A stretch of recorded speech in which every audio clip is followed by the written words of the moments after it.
বিয়াৰ প্ৰলোভনেৰে এগৰাকী কিন্নৰৰ পৰা সৰ্বস্বন্ত লুটি নিয়াৰ অভিযোগ এজন ভণ্ড প্ৰেমিকৰূপী কবিৰাজৰ বিৰুদ্ধে।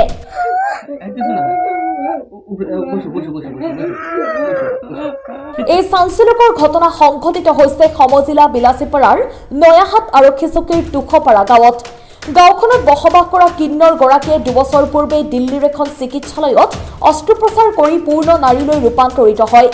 তৃতীয় লিংগৰ পৰা স্ত্ৰীলিংগলৈ ৰূপান্তৰিত হোৱা যুৱতীগৰাকীক ভুৱা প্ৰেমৰ জালত পেলাই বিটিআৰ কোকৰাঝাৰ জিলাৰ পৰ্বতঝোৰা মহকুমাৰ জালাবিলা ভিচিডিচিৰ কুটকুটাৰ ভিটাগাঁৱৰ আলামিন নামৰ ভণ্ড কবিৰাজজনে পেছাত ঠগ প্ৰবঞ্চনাৰে কবিৰাজী কৰা আলামিনে প্ৰথমে যুৱতীগৰাকীক প্ৰেমৰ জালত পেলায়। তাৰ পিছতে বিয়াৰ প্ৰলোভন দি যুৱতীগৰাকীৰ হাতত থকা 4 লাখ টকা সৰকাই নিয়ে বুলি যুৱতীগৰাকীয়ে অভিযোগ তোলে। ইফালে বিয়াৰ প্ৰলোভন দি বিগত এবছৰে যুৱতীগৰাকীৰ দেহ ভোগ কৰি অহাৰো অভিযোগ তুলিছে যুৱতীগৰাকীয়ে। যুৱতীগৰাকীৰ সৈতে অন্তৰংগ মুহূৰ্তৰ ভিডিঅ' প্ৰস্তুত কৰি বিগত এটা বছৰে ব্লেকমেইলিং কৰি আহিছে ভণ্ড প্ৰেমিকজনে। তাৰ পিছতে যুৱতীগৰাকীয়ে আলামিনক বিয়া পাতি নিয়াৰ খাটনি ধৰাত জুলুঙাৰ মেকুৰী ওলাই পৰে। পূৰ্বে দুটাকৈ বিয়া পতা ভণ্ড কবিৰাজ আলামিনে যুৱতীগৰাকীৰ পৰা দূৰত্ব স্থাপন কৰে আৰু তেওঁক হত্যা কৰাৰ ভাবুকিও প্ৰদান কৰে। ইকুল সিকুল হেৰুৱাই দৰিদ্ৰ ঘৰৰ যুৱতীগৰাকীয়ে আইনৰ সহায় বিচৰাৰ লগতে কাষ চাপিছে সংবাদ মাধ্যমৰ ওচৰত।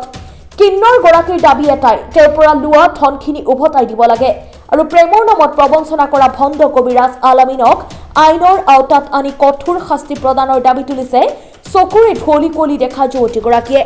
মই তুষপাৰা মুস্কান কৈ আছো। মই আগত কিন্নাৰ আছিলো। কিন্নাৰৰ পৰা মই দিল্লী কেটি হস্পিটেলত অপাৰেশ্যন কৰি খানি মই ছোৱালী হৈছো।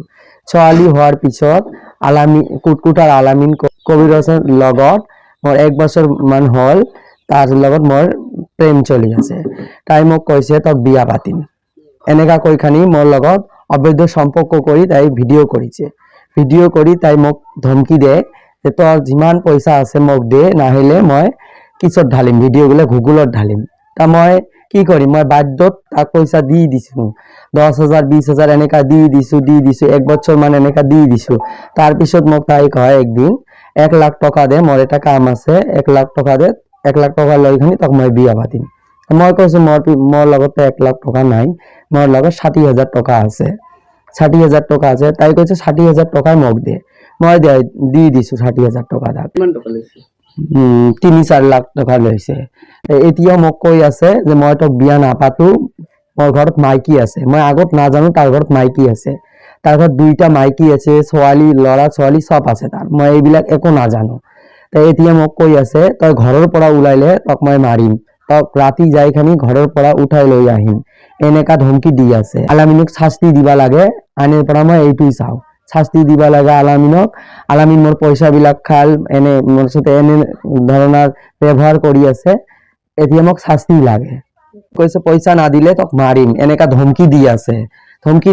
তাতে তাৰ লগত মোৰ ভিডিঅ' আছে, খারাপ ভিডিঅ' আছে। তাই এনেকাও ধমকি দি আছে যে এই ভিডিঅ'বিলাক। ব্যুৰো ৰিপৰ্ট, বাতৰি লাইভ 24।